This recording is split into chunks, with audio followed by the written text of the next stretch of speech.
Hello again, Algebra 1. Well, looks like based on Governor Abbott's announcement this week, then we will just be finishing out our year in this digital format. So today's notes are going to be just you need your notes, your pencil, your calculator. So if you need to hit pause and go get those things, that'd be great. All right, today's notes will be number 39. Number 39. You tighten in on that so you can see it a little clearer. Hope everything went well with you on the vertex form. I'm filming this a little early in the week, so y'all be sure and call me anytime you have questions. You know, I'm more than happy to answer those. So number 39, let's write it this way. Write quadratic equations. And of course I can say equation or functions. I think I'll say functions. Quadratic functions from a table. Kind of a long title. We'll do some abbreviating when we get on the page itself. Right, quadratic functions from a table. I'm going to go ahead and move forward, but anytime you need an extra minute, just hit that pause button and write that out. 39, and we'll put a 39 at the bottom. And I can just say, write, and I'll just say quad functions, FNCTNS, from tables. Right, quadratic functions from tables. All right, well, the good news is y'all had some experience with this already, but we're going to use our calculator to help us out here. And I want to give you a table to start with. So let's just do an x. And of course I could put a y, or I could put f of x. Same thing as y. I'll give you a few values to put in this little table. Let's just say -7, -4, -2, 0, and 5. So I just kind of skipped around a little bit. And the values, the y or f of x corresponding values for these would be 16, -5, -9, another -5, and then a pretty big jump up to 40. Of course, if it's quadratic, I can expect that if I were to graph these ordered pairs, it should make a parabola, a U shape. Either downward opening or upward opening, remember. But it might just be a stab in the dark for me to see, you know, the quadratic equation that fits it. Even if I could sketch out these ordered pairs, it might take me quite some time to write the quadratic equation from it. So that's why we're going to let technology come in and be a big help to us. So grab your calculators right quick. I'll prop that up so it doesn't glare. Let's turn these on, and I want you to recall that from this point on, you're going to need to remember those keystrokes. Hopefully you still have them in your notes. I will attach them in this assignment though. I'm going to pull them up. I have them here in the Google Classroom here. The scatter plots and trend lines that we had earlier in the year, where we're going to input data into our calculator. That's what we're going to do today. We're going to graph it. And we're going to create a trend line. The difference is today's won't be linear, so instead of linear regression, we'll make a different choice there. So you're going to want to have this set of notes handy. I had you fold them and glue them in your notes. And I'm going to take a quick glance here. Where would that have been? Scatter plots and trend lines should have been topic number 19. I think that's where you'll see that glued in, topic 19 in your notes. All right, so anyway, if you can't find them, I am going to attach that. Let me get back to my screen here. And now we're going to go through those keystrokes to enter in this data from this table into our calculator. So the place to do that is hit this key I'm pointing at here, the Stat key. Press Stat. And if you remember, if you're going to input new stuff, you need to edit or make some changes, so press the 1.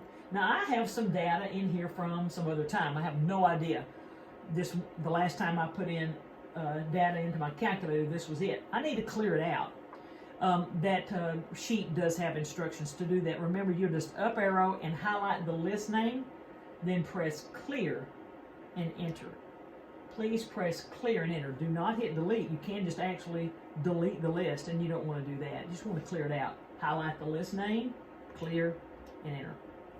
All right, so now it's just a quick second here to input this data. So in list 1, we're going to put our X's, and you can even jot that down. Say, okay, I'm going to put list 1 is where I'm putting this stuff, and I'm going to put my Y's or my f of X's in list 2.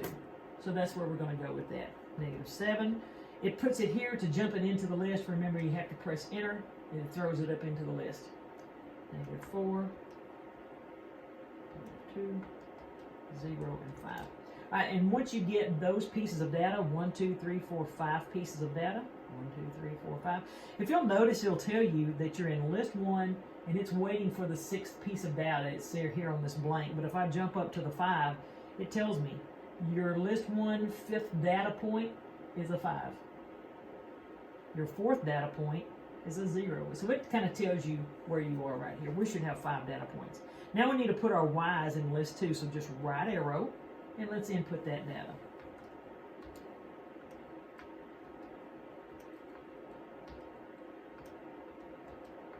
Uh-oh. And I would encourage you here to kind of scan back through it. It's so easy to make a mistake. And if you have incorrect data in your calculator, then none of this is going to work out. So take just a brief second to scan back through and make sure you didn't make any errors as you put that data in. All right. Now, one of the things I need to do is I need to see this data. I want to see it graphed. I want to verify that it is a parabola, that it is making a U shape. So I can hit graph, but I just have this blank Zoom 6 screen. If you'll recall, to be able to see this data that I've input, this statistics that I input, then I need to plot the statistics right here. Stat, plot the statistics. It's, of course, the secondary function, so hit second y equals. And notice all my stat plots are turned off. You may have your first one turned on and saw some things. I did not. So I'm just going to press the 1 to enter into plot 1. It needs to be turned on, so I'm just going to press enter to move that highlight over to on. Remember, of all these different types of plots, the very first one, and it should be already highlighted for you as the default setting, is your scatter plot, so it's probably cool. Remember, we put our X's in list 1, that confirms it here, and our Y's in list 2, and that's confirmed right here. And then you can just use personal preference to choose your mark. If you'll recall, I said for myself, I like the big mark unless they start kind of clumping together, and then I can kind of separate them out with a smaller dot. But this makes it much easier to see if you'll choose this large dot. Okay, now I'm going to hit graph, and I can see some of my points. I see 3 of them, but I should have 5. I've got 5 ordered pairs. I should see 5 points. Can you think about why we can't see all 5 points? If you're on a Zoom 6 screen, remember, you're only going out 10 in all directions. +10 to -10, +10 to -10. And so I'm not able to see this point right here.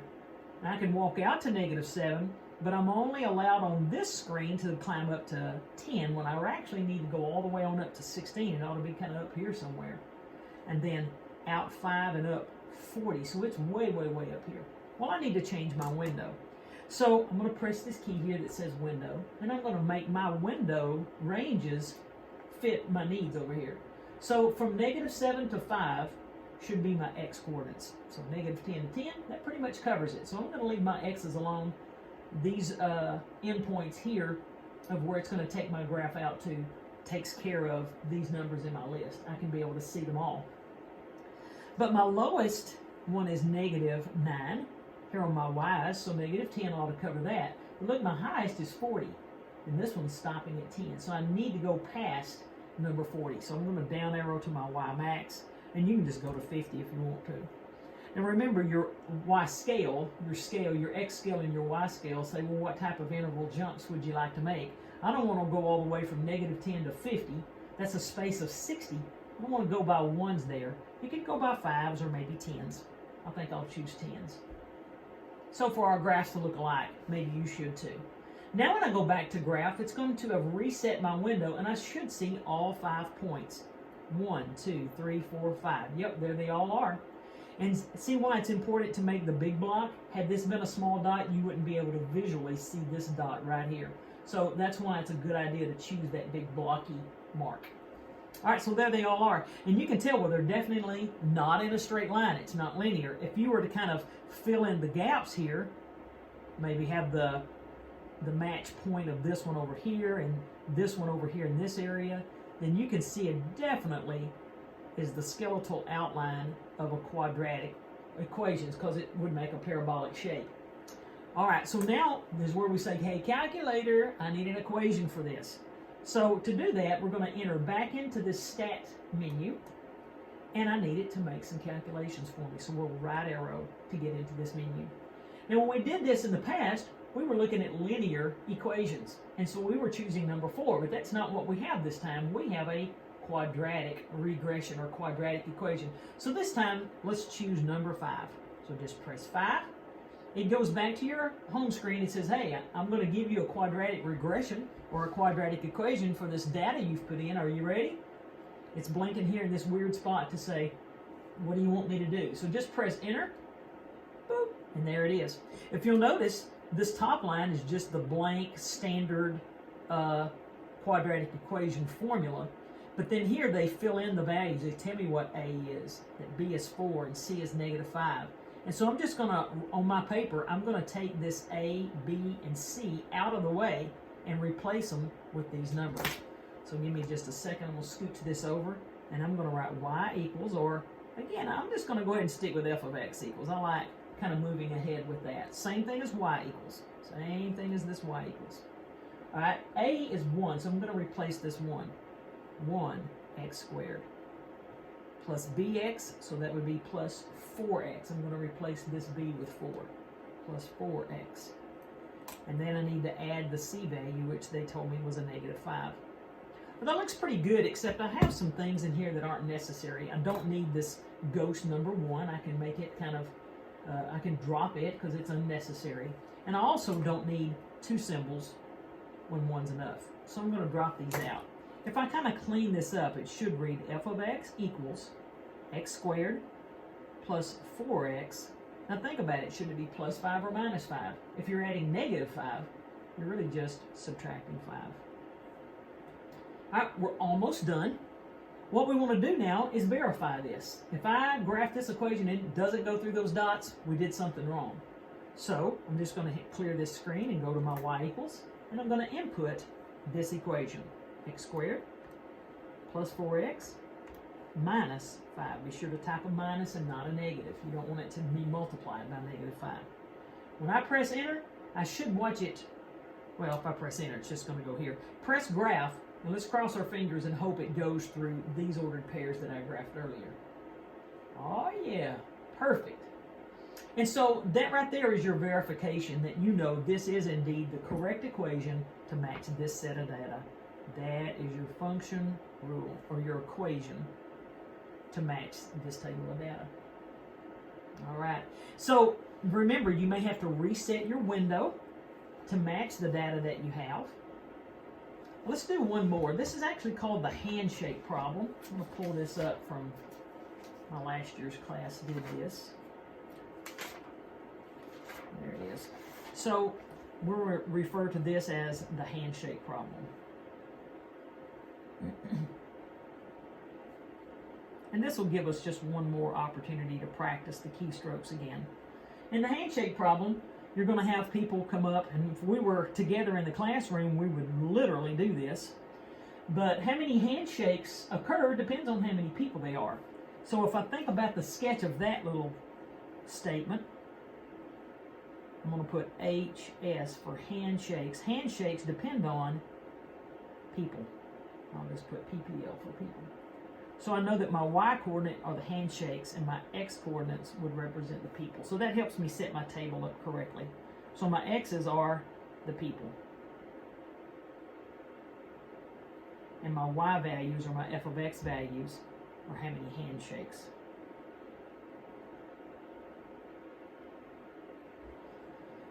So we'll just make a few of these. Well, what if I had no people? How many handshakes would occur? I'm sure you know that that would be no handshakes. What if one person stood up in front of the classroom all by themselves? Do they have anybody to shake hands with? The answer would be no. There's still no handshakes if only one person is shaking hands or is standing in front of the room. But now if I have two people, and I can just model that with a stick person. Let's give them some hands, some arms, so they have hands to shake. If I got two people, those two people are going to shake hands, so I have one handshake that occurs. And remember, it doesn't count when we say, well, I'm going to shake their hand and I'm going to shake their hand. That doesn't make two handshakes. Two people have one handshake. All right, so what if we have three people? And let me draw that. It's a whole lot easier to see if we were together in the classroom. Well, let's see if we can model it. These two people are going to shake hands, and then, so that's one. This person and this person are going to shake hands. There's two. And then these two people will shake hands. There's three handshakes. Let's see if we can keep up with this. If I've got a fourth person added, so he's going to shake his, and then his, and then his. It's kind of like the distributive property, isn't it? So there's 1, 2, 3. I'll just keep up with that. 1, 2, 3. And then this person's going to shake this one and this person hand. There's two more. And then these two people will shake hands. So how many is that? 1, 2, 3, 4, 5, 6. 6 handshakes occurred with 4 people. All right, let's add in the fifth person.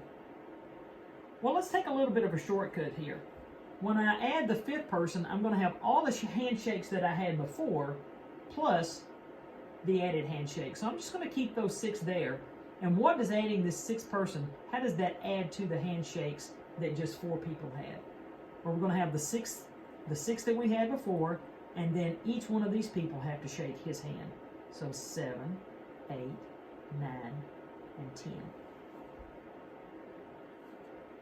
Again, it would be a whole lot easier if we were standing in front of one another. Okay, so if I add another person, I got 6 people standing in line. All right, so I'm going to have the 10 handshakes that I had before. I'll just get rid of that. 5 people had 10 handshakes, but then when I add this extra person, there's going to be, everybody's going to shake that person's hand. So 11, 12, 13, 14, 15.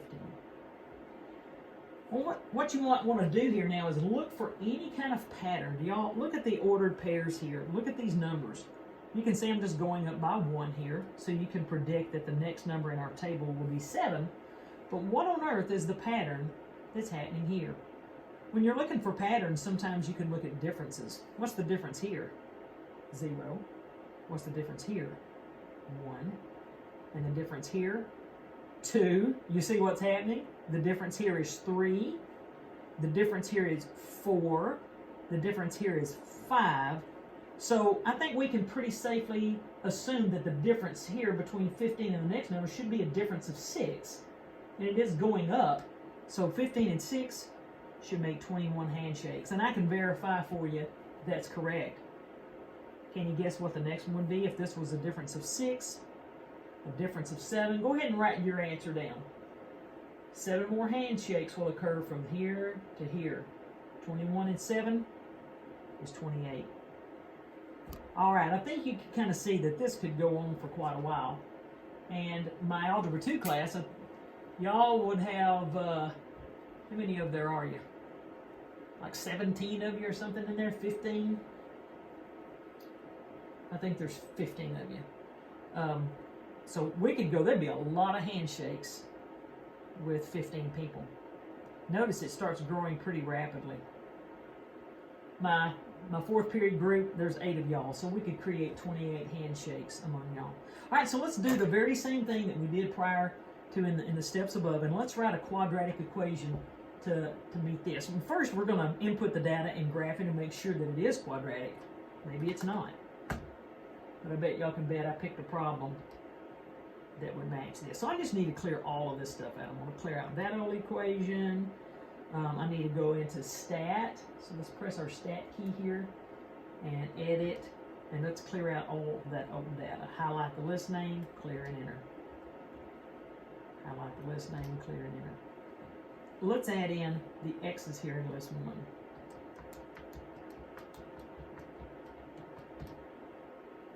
And again, verify. You don't want to make a mistake. I went to 0, 1, 2, 3, 4, 5, 6, 7, 8. Got them all. Alright, when you right arrow, it goes to the top of the list. So let's enter these. Now remember, there were 2 zeros in a row. And 1, 3, 6, 10, 15, 21, and 28. Just scan and make sure and also what you want to look for is there should be an equal amount of data. If you've got one list longer than the other, then basically you're asking your calculator to graph an ordered pair that's got a missing number, and it can't do that, and you'll get an error message. So always verify that your lists are the same length. Using nothing but ordered pairs for your calculator to graph. Okay. We could just go ahead and hit graph, but do you think we've got it all covered? What we had put in our window before was just stick with the 10. Now notice here, my X's in this list, I don't have any negatives. So there's really no need to go into the negatives. I could just go, since this starts at 0, I could dip into the negatives by 1 to just give it a border. I could just say, just go from -1 to 10. And that's a little bit lower than my lowest and a little bit higher than my highest. So that covers it. My Y's don't really need to go all the way to 50. My highest number is 28, but I don't need to go to -10 either. My lowest number is 0. So let's adjust some things here. It's -1. Just dip a little lower than your lowest and go a little higher than your highest. You want to go to 30. Max it out at 30. And it's a pretty big jump since that's only a span of, let's go by 5s. All right. So I've adjusted my window to match my data. That's a very important step. You really need to remember to do that. And then hit graph. Wow. That's pretty cool. 1, 2, 3, 4, 5, 6, 7, 8, 9. They're all there. And you can definitely tell that this is one side of a parabola. Now, why would I not be able to see this other side? What does my X represent? People. If I were to have the data on this side, that would indicate that I had negative people, and that's not realistic. All right. So now, here's the keystrokes to say, calculator, give me the equation. Go back to stat, right arrow to calc. We know based on what we saw graphically, that this is a quadratic equation, and press enter. All you have to do now is record the equation. So f of x equals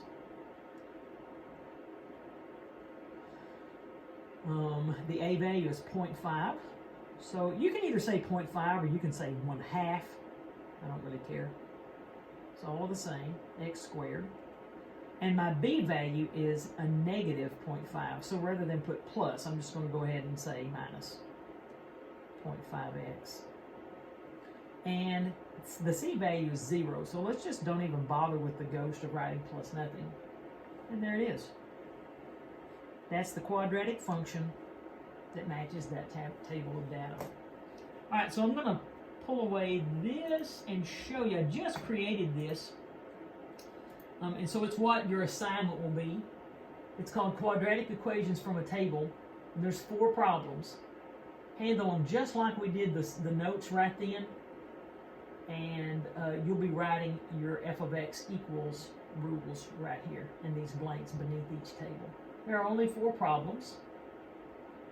And remember, if you did not, if you weren't able to find,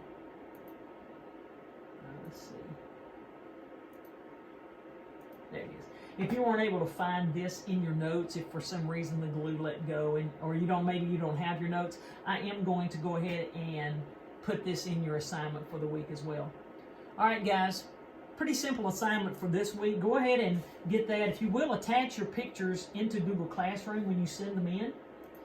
And that'll be helpful, so I'm not looking at about 4 different spots to try to locate your answers. But if you want to pick up paper copies, I'm definitely going to make those available at school. None of this requires a graph, so if you don't, if something comes up and you cannot go get your paper copy, don't sweat it. Just take this right here. Find it again right there. And you can just work this out on notebook paper and write your function rule beneath it. Take a picture of it, send it to me. All right, guys, I love you. Say a little prayer for me. I have to go this Thursday, the day this assignment's coming out, back to Little Rock for another check on my heart. Looks like I might have some more blockages, or at least a blockage. So